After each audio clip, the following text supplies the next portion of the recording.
Hi, welcome back to OCR MEI past paper walkthrough. Today we're doing Core 3, June 2016. So without further ado, let's get started with Section A. Question 1. Find the exact value of the integral between 0 and half pi of 1 plus cosine half x dx. So question 1 is relatively straightforward. Just do the normal integral. So the integral of 1 is just x plus the integral of half x, cosine of half x is essentially 2 times the sine of half x with inspection and chain rule. So if you differentiate sine of half x, you get half cosine of half x, and the half will cancel with the 2 to give you this 1 cosine, and so this is the integral of cosine half x. And now fill in the limit of pi over 2 and 0, and if we put in the numbers, we get pi over 2 plus 2 lots of sine of a quarter pi, which is root 2 over 2, and if you put in 0, we get x is 0, sine 0 is also 0, and therefore we get nothing, so we subtract nothing, and therefore you get pi over 2 plus root 2.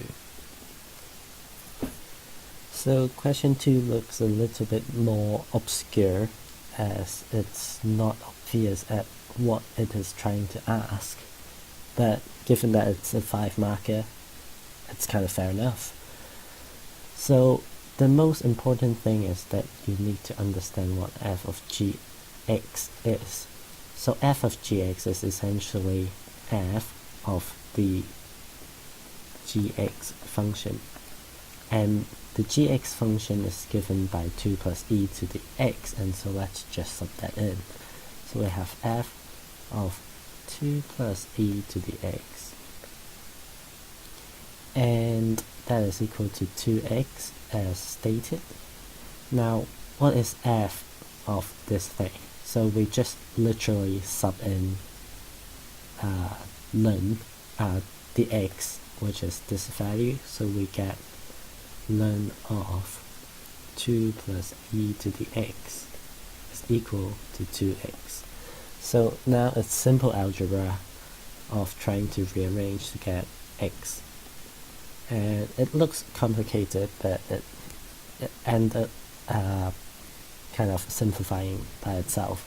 So let's do e to the everything.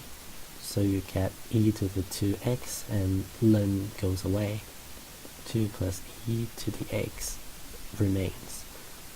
And if you rearrange everything to one side, you get e to the 2x minus e to the x minus 2. And that is a simple quadratic with variable e to the x. And therefore, we can factorize this. And turns out this is a very simple factorization problem, and we can make it e to the x minus 2 multiplied by e to the x plus 1. And now we need to find x.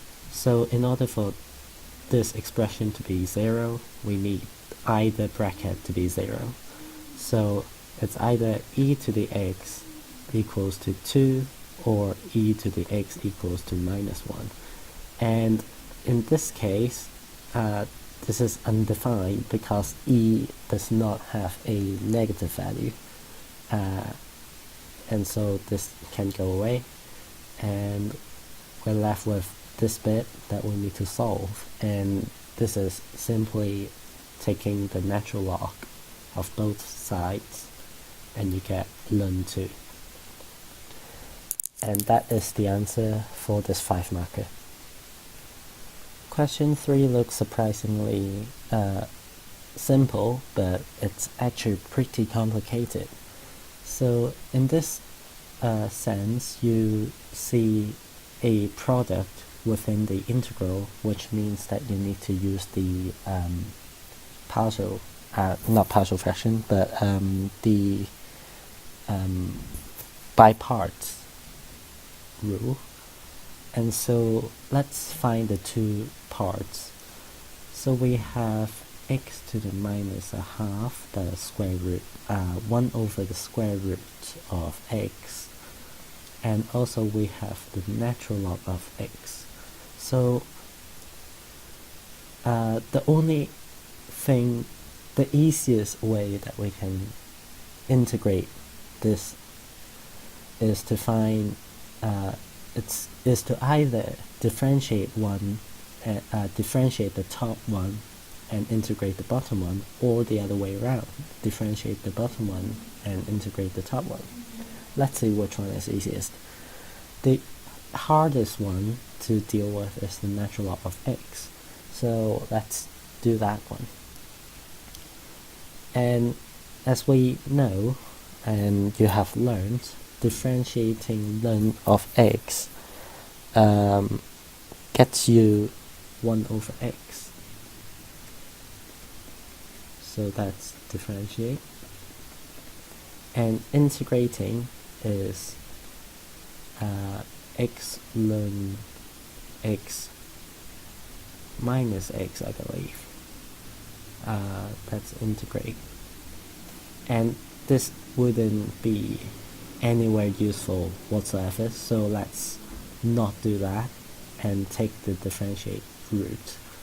And if we differentiate the ln x, we integrate the x ln minus a half. And if you've done enough integration, you can by inspection know that the integral of x to the minus half is 2x to the half. And so we have two values that we can use for our reference. So by using the by parts, let's state x to the half minus a half is u dash, and so u is equal to 2x to the half, and let's set ln x as phi, and phi dash equals to 1 over x. So the equation for by parts is let's see, it's the two undifferentiated parts, which is u and phi. So we have 2x to the half ln of x that has been integrated, and so we put in the limits, then we take away the integral between 4 and 1 of the two new values that we have calculated multiplied together. So we get 2 times x to the half multiplied by x to the minus 1. So using Powell's law, we know that this is x to the minus a half. Make sure you have the dx, and we can simplify this whole expression. On the left we have 4, this is the square root, so we have 4, natural log of 4. Then the 1, when we substitute in, we get 2 times ln of 1, which is 0. So we take 0 away, and we get this bracket sorted. Now we subtract. Over here, we can take the 2 out, And by integrating this x to the minus half, which we have already done, is 2x to the half, same limits, and so we can just simplify this side. And over here we can also simplify this, because 4 is 2 squared, we can do the natural log, well, the log rules, to drop the 2 to the front, so we get 8 ln of 2. These two are equivalent. Then take 2 times 2, the 2 actually can take out, so we have a 4. Then square root of 4 is 2, square root of 1 is 1, and therefore we get 8 ln 2 minus 4. And that's the answer to question 3. So for question 4, it's a pretty graphical question, and there are multiple ways of doing this. So let's start with the graph. So sketch the graph of y is the mod of 2x plus 1 is essentially anything below the that you would draw below the x-axis, you will reflect it back to above the x-axis. So y is equal to 2x plus 1, that would be a line of gradient 2 through the point, the y is 1, x is 0 spot, which is this point, and anything below should be reflected above, and these are not supposed to be here. So we've got this equation sorted. Now we will draw y equals minus x, which is a -1 gradient right here.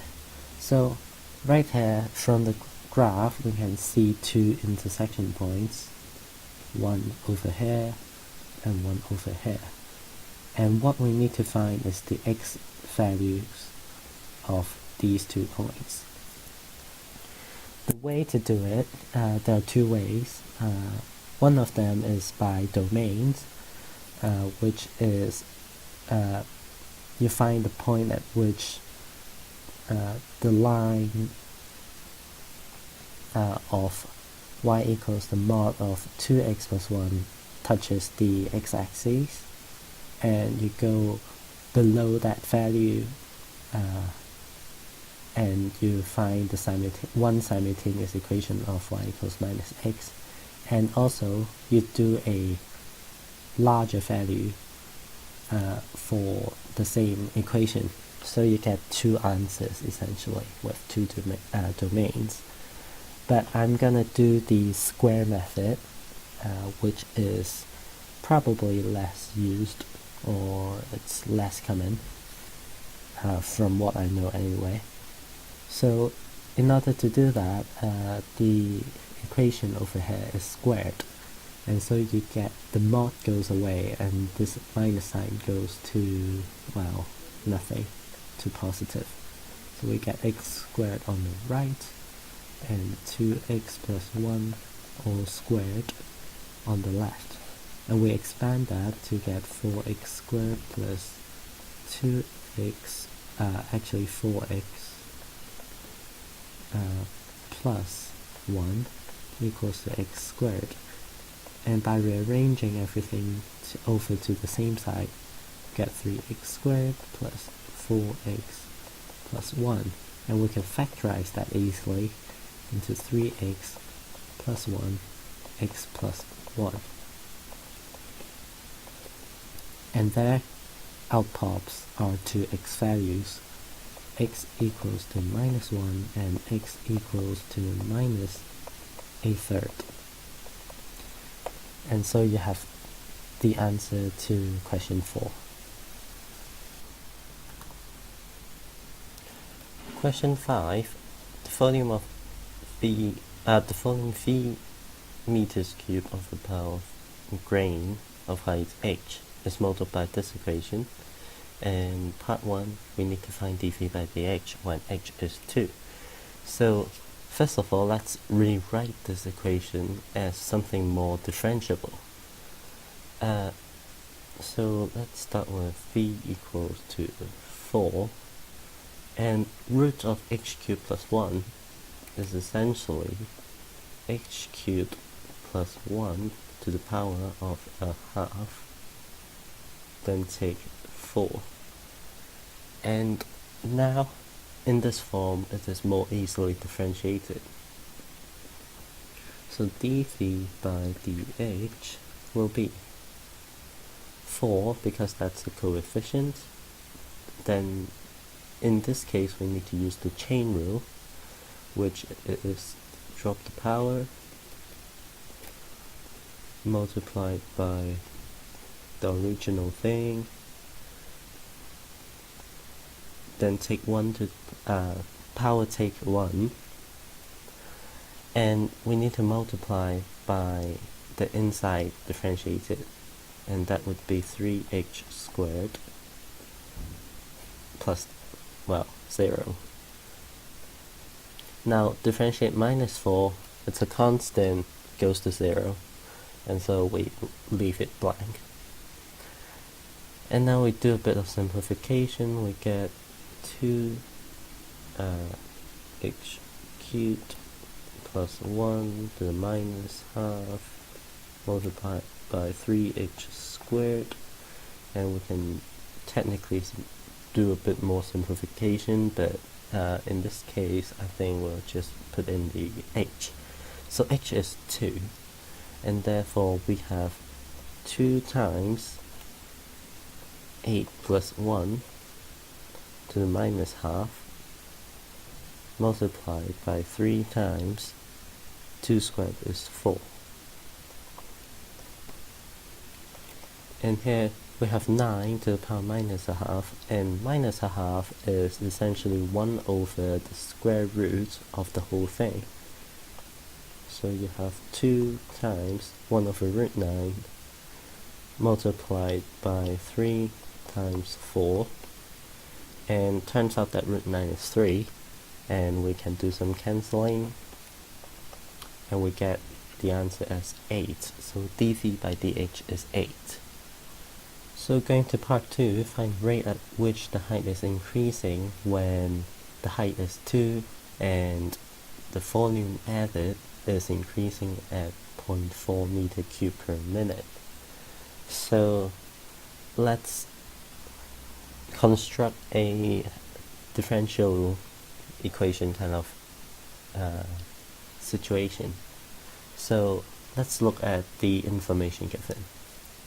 So we have h equals 2 and grain being added, so that volume is increasing at a rate of 0.4 meter cubed per minute, and that gives us an information of dv by dt, because it's the changing in volume and it is a rate. Rate means per time or in every so often kind of sense, and therefore you have a dt. And so the change of volume with respect to the change of time of the grain volume is 0.4 meters cubed per minute, and the unit we can add back in a bit. So with this, we need to find the rate at which the height is increasing, so we want to find dh by dt. And how do you find that? dh by dt can be written as dh by dv multiplied by dv by dt. dt. And so this is essentially chain rule. And do we have the values for these two rates? The answer is sort of. dv by dt we have as 0.4, so that is pretty straightforward. 0.4 multiplied by dh by dv. And do we have dh by dv? The answer is no, but we have dv by dh. And so by taking the reciprocal of both sides, we get dh by dv equals to 1 over 8, so it's 0.4 multiplied by 1 over 8, and that essentially gives you 0.05 as the answer. And so the rate of the height change dh by dt is equal to 0.05. So question 6 is a graph related question. Part 1, find dy by dx in terms of y, and the equation is sine 2y equals to x plus minus 1. So in order to do that, we do implicit differentiation. So dy by dx multiplied by the differential of sine 2y with respect to dy is 2 times cosine of 2y. And that is equal to the differential on the right, which is x goes to 1, 1 goes to nothing. And so we have this expression. And by rearranging, dividing by 2 cosine 2y, we get dy by dx is 1 over 2 cosine of 2y. And so that is dy by dx, and hence find the exact gradient of the curve at point P. So at point P, y have 1 over 12 pi worth of value, and so we sub it in to the gradient formula. So dy by dx is equal to 1 over 2 times cosine of pi over 6, because it's 2y, and cosine of pi over 6 is a special angle. It is root 3 over 2, and so when you multiply that by 2, you get root 3 at the bottom, and you still got that 1 on top. So the answer to this question is 1 over root 3. You can rationalize it to root 3 over 3, but that wouldn't make much of a difference. The part of the curve shown is an image of the curve y equals arc sine x, and there are 2 transformations. So find y in terms of x, then describe the transformation. So in this case, it's relatively simple to rearrange. So you first do the inverse of sine on both sides. So you are left with 2y equals to arc sine of x minus 1 in the bracket. And now you divide both sides by 2 to get y equals to a half arc sine of x minus 1. And that is your expression. And finally, describe the transformation. It is, according to the front, this y coefficient, it is a vertical stretch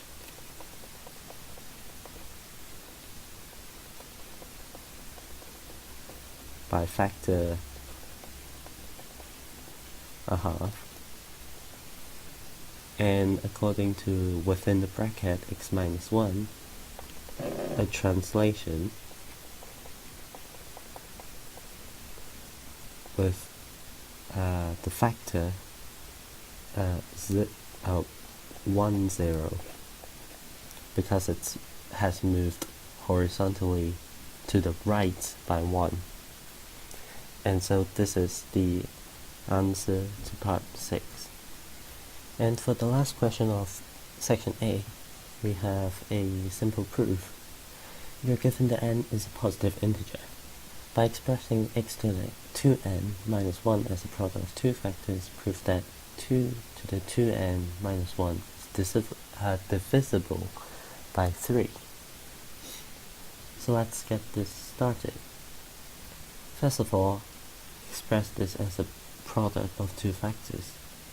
X to the 2n can be rewritten as x to the n squared, and minus 1 stays the same.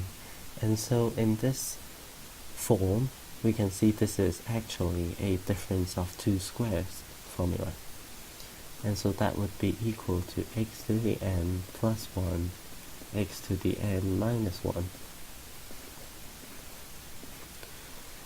So now we have formed two factors. We need to prove that if x is 2, then it is divisible by 3. And so we have 2 to the n plus 1, 2 to the n minus 1. And turns out, in this sense, these two are consecutive odd or consecutive even numbers. And sorry. And by finding the number in between them, which happens to be 2 to the n, very conveniently, we can show that these two numbers are definitely consecutive odd numbers, because if they are consecutive even numbers, then this have to be odd, but there are no odd numbers with only 2 as a factor. And so we have two odd numbers in consecutive, and therefore in the realm of math we know that 3 consecutive number must contain a factor of 3, and therefore now we need to write in English.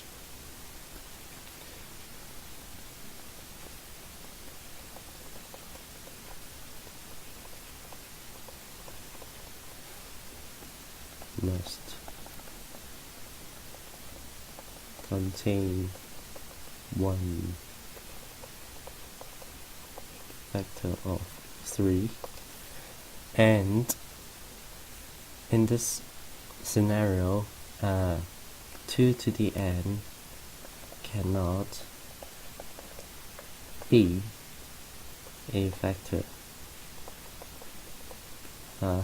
cannot have a factor of 3, and therefore either 2 to the n plus 1 or 2 to the n minus 1 have a factor of 3. And that's pretty much it for this proof, and this rounds up section A. If you have any questions that you want to ask, or if I've done anything that is not clear, make sure to let me know, and I will see you next time.